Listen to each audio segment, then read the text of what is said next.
Nakalimutan ko pala yung green onion ko. Habol ko nga. Ayan, habol ko to. Caramelize na. Ayan, let's eat it. Hello guys, welcome back again to my channel. Nagluluto pala ako today ng tahong. So, igigisa ko siya. Ito yung gagamitin kong sangkap. May dahon ng sibuyas, tapos may kamatis, tuya, bawang, at saka sibuyas. And then, maglalagay rin ako ng itong Chinese pichay para may gulay-gulay. So, let's start cooking.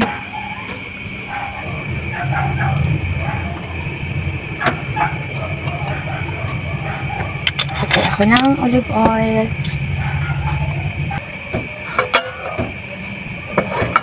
Then, itigisa natin ang ating bawang.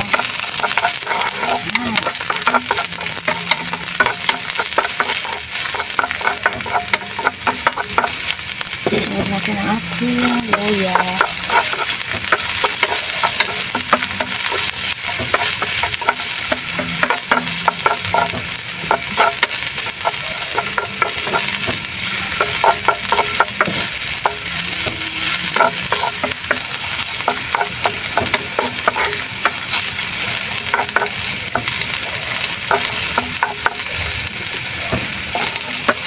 Kaya sugat ito ang ating sibuyas. Hanggang sa lumabas lang ang aroma.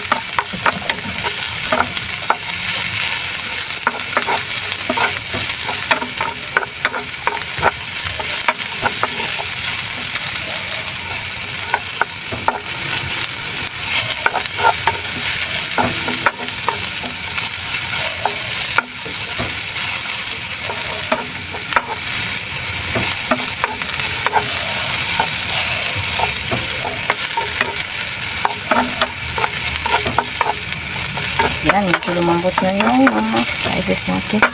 At sunod natin ang ating kamatis.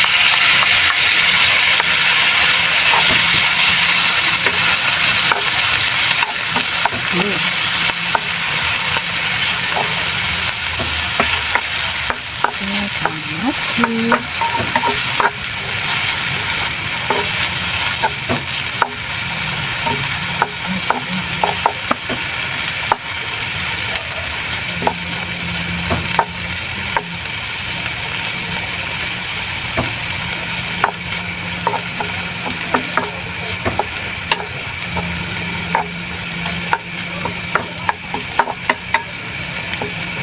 Pwede natin ilagay ang ating tahong.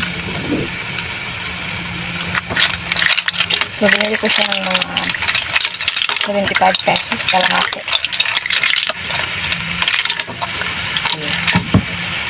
Then, maglagay tayo ng seasoning.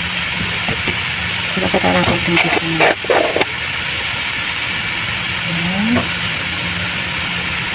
And then, konting salt. Black salt yung gamit ko ngayon. Kunti lang kasi may lasa na yan siya. And then, lagay ng black pepper powder. And, tapos, mamaya natin siya haluin. Man muna natin siya. Ayun, nahulog na. Takpan muna natin siya ng mga hanggang sa kumulo. Ayun.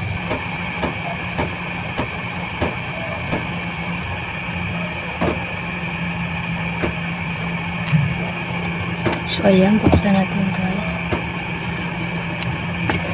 Ayun. Kumulo na siya. So, meron siyang tubig. Nagkaroon na siya ng sarili niyang tubig. Kaya kung gusto niyo dagdagan yung sabaw, gusto niyo more sabaw, pwede kayong mag-add ng water. So, katulad kung gusto ko ng maraming sabaw. Kaya magdagdag ako ng kalahating cup. Ayan. And then, kumain muna ang lasa kung sakto lang ba yung timpla. Hindi pa ito siya na haluin ko muna. Ayan. And then, let's tikim. Kung okay na ba ang lasa. Ayun. Tikman natin. So far, so good. Gusto ko yung lasa niya. And then, lagay natin ito ating gulay. Lalagay ko na ng gulay. Para may gulay ako. Gigisahin ko sana ito bukod. Nagpagod na ako. Ayun, gutom na kasi. Kauwi lang. Ayan, tapos takpan natin ulit ng mga 5 minutes or 4. So, ayun guys. Malo na. Nakalimutan ko pala yung green onion ko. Habol ko nga. Ayan, habol ko to. Ang green onion. Ayan. Ayan, haluin. Para kumalat ang lasa. Sarap. Ang bango siya guys. Sobra.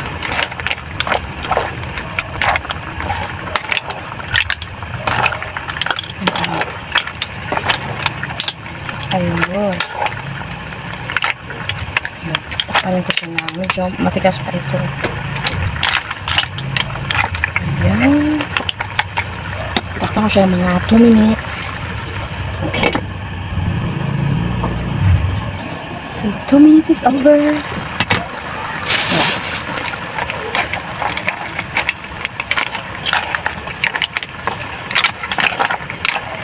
It's yummy and tasty.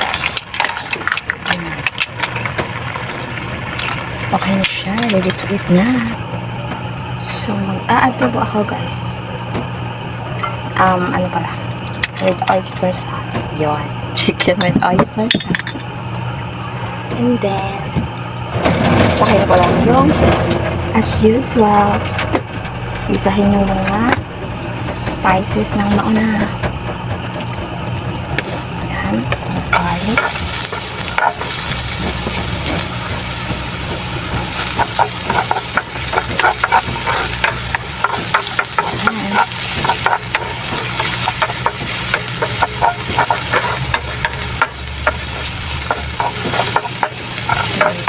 Ginger.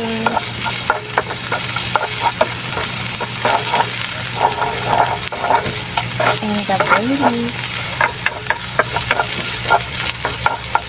So, yan lang ang spices ko. Then, ilagay ako ng oyster sauce.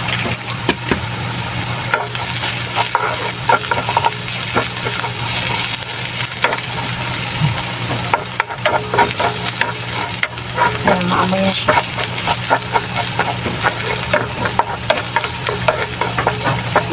Ilagay ko na ang aking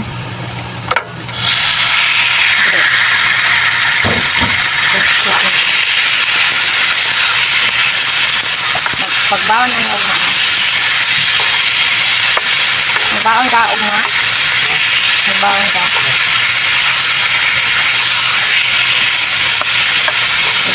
madami na ito.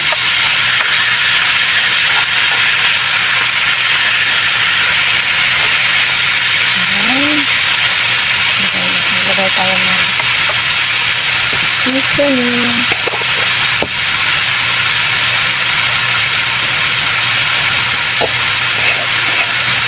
Salt. Salt.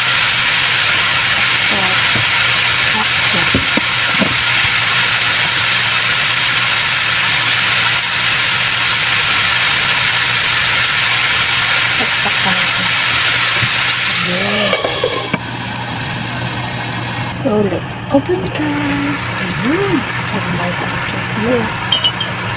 So, balik ko rin ito muna. So, pwede na siya. Nabang na yun. Ayan.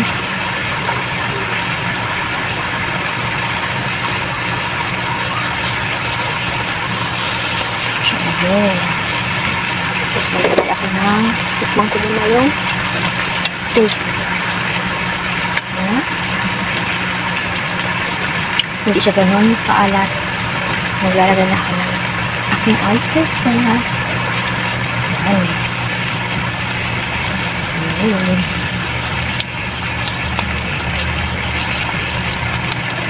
So, dalawa ang nilagay ko.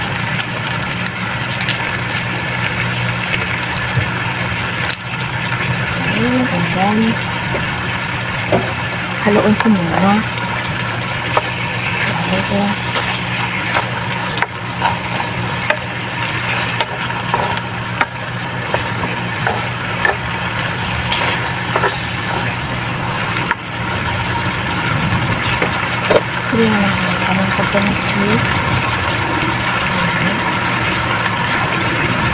Mas maganda pa ito.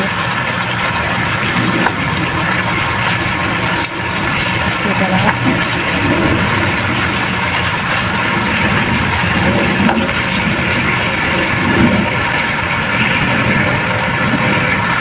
And then, lalagay ako ng kamuting soup.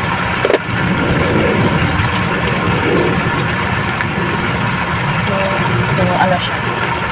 Garlic. So, kasi hindi naman siya ganun katapa. Paasin pala katapa. Tapos, takpan. Ayan, pakuluin ng mga 2 minutes. So, kumulo na siya.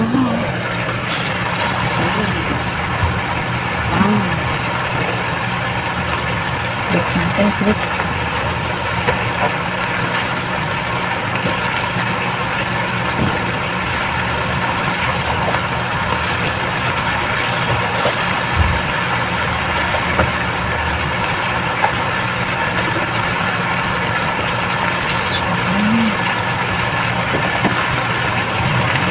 So guys,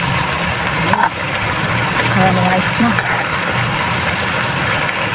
Ayan, let's eat that.